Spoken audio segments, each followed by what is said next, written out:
नमस्कार बंधुरा केमन आছেন প্রবাসী বাঙালির চ্যানেলে নতুন একটা ব্লগে সকলকে স্বাগতম। সকলেই তো জানেন তাজমহলে এসেছি। তাজমহলের তো পার্ট 1 এর ভিডিওটা দিয়েছি, এবার পার্ট 2টা দেব, কারণ ট্যুর গাইড তো বুঝিয়ে দিচ্ছেন আর ভিডিওটা একটাই দিলে অনেকটা বড় হয়ে যাবে, তাই পার্ট 1 পার্ট 2 করে দিচ্ছি। পার্ট 1 এর ভিডিওটা তো দিয়েছি, যদি দেখে থাকেন বুঝতেই পাচ্ছেন কতটা ভালো বুঝিয়ে দিচ্ছেন, আর যদি না দেখে থাকেন একবার পার্ট 1 এর ভিডিওটাও দেখে নেবেন। উনি তো এত সুন্দর বুঝিয়ে দিচ্ছেন, আমাদের তো খুব ভালো লাগছে। আপনারা এই ব্লগটা শেষ পর্যন্ত দেখুন, আপনাদেরও ভালো লাগবে। साझा के टाइम का ये वाला अभी आपको नजदीक से दिखाऊंगा, उस साइड में जाएंगे ना वहाँ से नजदीक से दिखाऊंगा। आज ये तोड़ सकते हैं नहीं, अलाउड नहीं है यहाँ के जो फ्रूट है ना बाहर सेल नहीं करते, क्योंकि गवर्नमेंट ने उसको प्रतिबंध कर रखा है। क्योंकि इसलिए अगर कोई इसको बाहर सेल करेगा और ताज मिलकर डबल नाम लेकर उसको बेचेगा तो उसको दुगना फायदा उठाएगा ना वो, तो गवर्नमेंट ने उसको प्रतिबंध कर दिया है। इसके जो आगे एम्प्लॉय है ना, कर्मचारी करने वाले, उनके लिए अलाउड है, वो अपने घर ले जाकर खा सकते हैं, वो भी बाहर सेल नहीं कर सकते हैं। अगर वो बाहर सेल करेंगे तो उन पर कानूनी अपराध सजा दी जाएगी उनको। और हम लोगों के लिए, हम भी यहाँ के गवर्नमेंट गाइड होते हैं, हमारा भी अलाउड होता है। वो चांद बना हुआ है, सूर्य बना हुआ है, लोहे का ये बना हुआ जितना भी लगा हुआ है, ऊपर में लगाओ चांद बना हुआ बड़ा वाला। ये पहले क्या हुआ, उस टाइम पे साझा के टाइम पे सब सोने को हुआ करता था, जितनी आपको दिखाई दे रहा है ऊपर अभी दिखाई दे रहा है, लोहे का दिखाई दे रहा है, जितना भी दिखाई दे रहा है आपको, उस टाइम पे सारा सोने को हुआ करता था। आपने सुना होगा ब्रिटिश हुकूमत आई थी इंडिया के ऊपर, जो अंग्रेजों की हुकूमत आई थी ना, तो सारा सोना उठा के यहाँ से ले गए सारा। और आज भी ब्रिटिश के इंग्लैंड के म्यूजियम में रखा हुआ है सारा सोना यहाँ का। और दूसरा आपको देखो ये डोम दिखाई दे रहा है बड़ा वाला, उस पर छोटा छोटा किल दिखाई दे रहा है आपको, छोटा छोटा देखो चारों तरफ दिखाई दे रहा है। ये कब लगा, फर्स्ट वर्ल्ड वॉर हुआ था ना, तो उस टाइम पे लगाया गया था। साझा के टाइम का नहीं है, 1971 में लगाया गया था। क्यों लगाया गया था? क्योंकि इस पर कोई इसको 15 दिन के लिए ब्लैक कलर के कपड़े से उसको ढक दिया गया था ताजमहल को पूरे 1971 में, जब इंडिया पाकिस्तान का युद्ध हुआ था ना, उसको ब्लैक कलर के कपड़े से ढक दिया गया था 15 दिन के लिए। क्यों रख दिया गया था? क्योंकि कोई हमारा जो पाकिस्तान इस पर हवाई फायर ना करे ताजमहल के ऊपर, समझ लो, और इसलिए ढक दिया गया था। और इसको हटाया नहीं गया। इन फ्यूचर अगर हमारे किसी पड़ोसी मुल्क से झगड़ा हो गया, लड़ाई हो गया, तो दोबारा उसको ढक दिया जाएगा, क्योंकि उस पर कोई हवाई फायर ना करे। अगर उसको कपड़े से ढक दिया जाएगा तो सामने वाला ये समझेगा इसको कोई कंस्ट्रक्शन में काम चल रहा है बिल्डिंग का, समझ लो, इसलिए इसको निकाला नहीं गया स्टील को। और दूसरी बात देखो, आपको ये दिखाई दे रहा है, ये गेस्ट हाउस है, मेहमान खाना।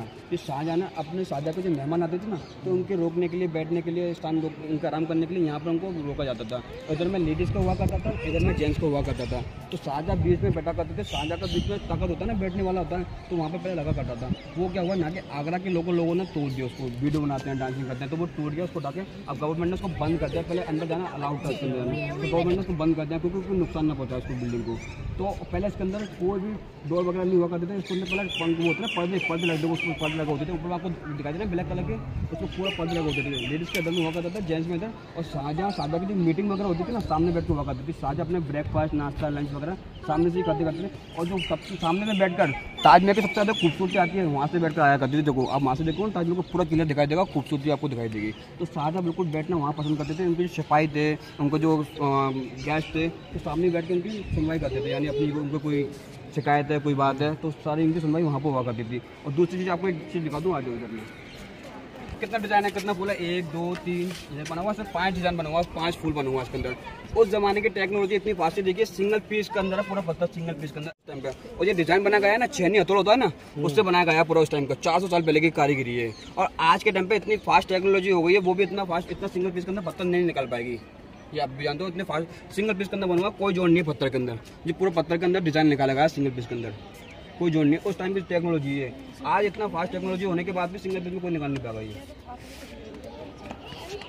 है ना। हाँ जी। और ये वो पत्थर है जो ब्लैक मार्बल आया, ब्लैक पत्थर बेल्जियम से आया है। ये वो पत्थर है, उसको बोलते हैं कसौटी पत्थर। कौन सा? कसौटी। जो सोना गोल्ड मैन होता है, सुनान लोग होते हैं, जो सोना किसके चेक करते हैं पत्थर को, ये वो पत्थर है ये वाला। अब ये गवर्नमेंट ने इसको, हाँ ये ब्लैक वाला जी बेल्जियम से आया, ब्लैक मार्बल। और जी देखो गवर्नमेंट ने इसको बंद कर दिया, क्योंकि यहाँ के जो लोकल लोगों ने वो आगे इसको डैमेज करे। देखो वहाँ से आपको डैमेज दिखाई दे रहा है पत्थर को, आगे से यहाँ के लोग उखाड़ लेते, उसको उखाड़ के घर ले जा रहे थे अपना, तो गवर्नमेंट ने उसको बंद कर दिया पूरा। और ये आपको जो डिजाइन दिख रहा है ना, पूरा सामने ऊपर का डिजाइन है पूरा। ये जो इसकी जो हाइट है 10 फीट 6 इंच की हाइट है पूरे की। हाँ, और हाँ उसका 10 फीट 6 इंच का हाइट है, लेकिन इसमें बड़ा दिखाई दे रहा है आपको, लेकिन 10 फीट 6 इंच का हाइट है पूरा। और जो इसके जो आर्किटेक्चर है ना, जिसके ताजमहल का जिसने डिज़ाइन दिया है, उनका नाम है उस्ताद अहमद लोहरी। वो पहले अब पाकिस्तान से बिलोंग करते हैं, पहले इंडिया पाकिस्तान के बंटवारे के बाद अब पाकिस्तान में चले गए थे बंटवारे के बाद। लेकिन उनको जो आर्किटेक्चर है, ताजमहल का जो आर्किटेक्चर दिया उन्होंने, उस्ताद अहमद लोहरी नाम है उनका, ठीक है। और दूसरी बात, पहले ताजमहल का नाम है, शाहजहां के टाइम पे ताजमहल नहीं था, वो होता है रोज़ाए मकबरा, उसको बोला जाता था शाहजहां के टाइम पे रोज़ाए मकबरा। जो मुमताज़ है ना शाहजहां की वाइफ, उनका जो रियल नाम था, उनका नाम था अंजुमन बानो, ठीक है मैम। और शाहजहां का जो रियल नाम था वो था मोहम्मद खुर्रम। ताजमहल बनने के बाद इनको शाही नाम दिया गया। मुमताज़ को अंजुमन बानो से मुमताज़, और खुर्रम से शाहजहां, और रोज़ा मकबरा को ताजमहल। ताज यानी क्राउन, महल यानी पैलेस, स्थान, तो इसलिए ताजमहल उनको शाही नाम दिया गया उनको। उनके आर्किटेक्चर उस्ताद अहमद लोरी, जिसके पूरा ताजमहल का नक्शा बनाया उन्होंने, डिज़ाइन दिया।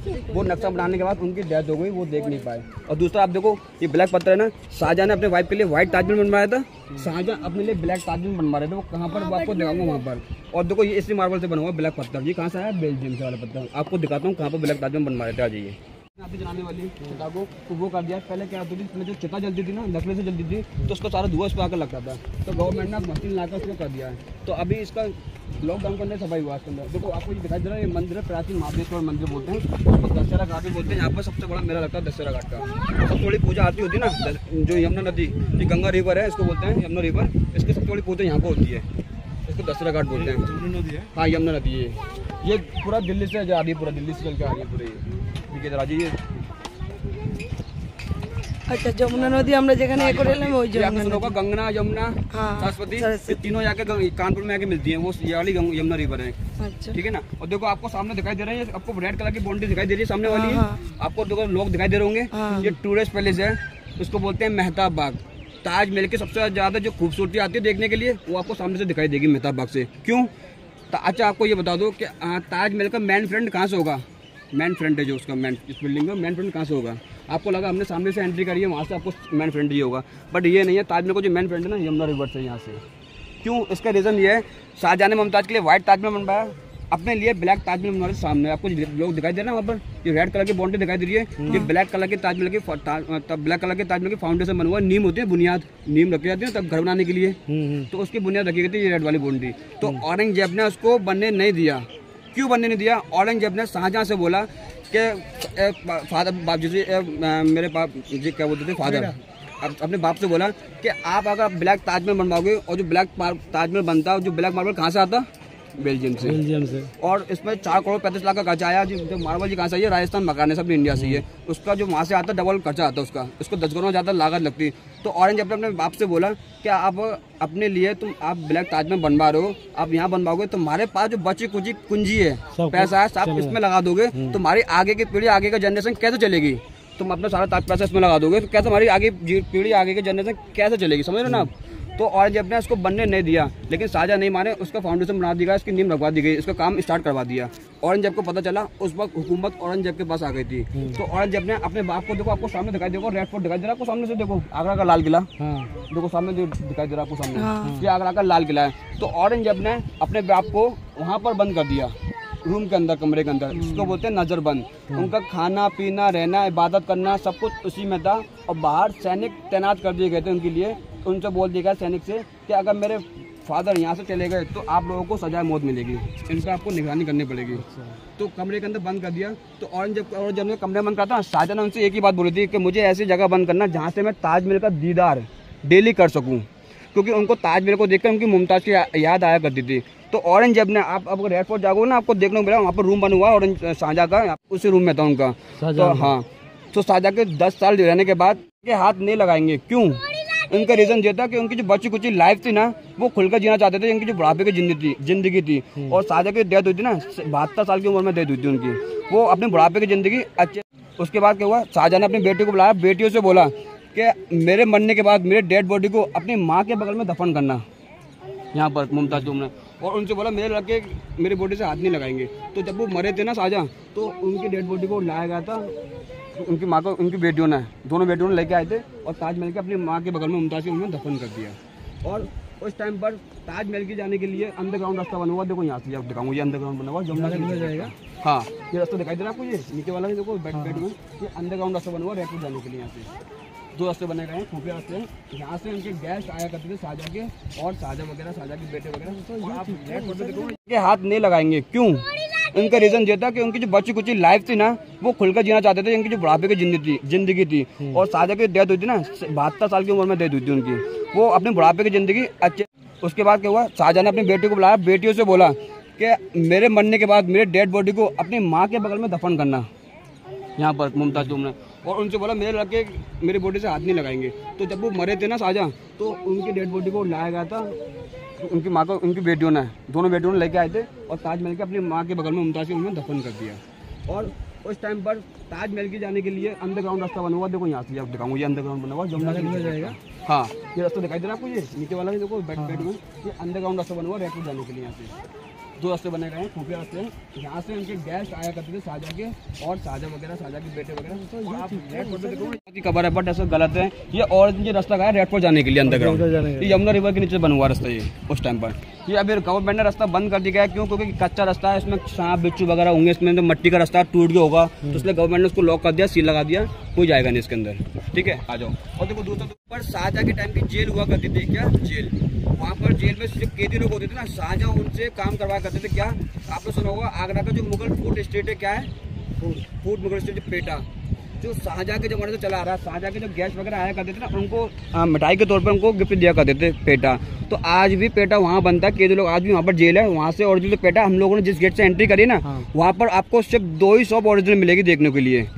वहाँ पर गवर्नमेंट शॉप होता है, वहाँ पर जो ओरिजिनल पेटा मिलता है, आपने देखो बहुत सारा पेटा देखोगा, आपने रेलवे स्टेशन पर देखोगा, बस स्टैंड पे देखो, वो होता है आपका सैकलिन का पेटा। वहाँ पर जो ओरिजिनल पेटा है वो बनता है शहद।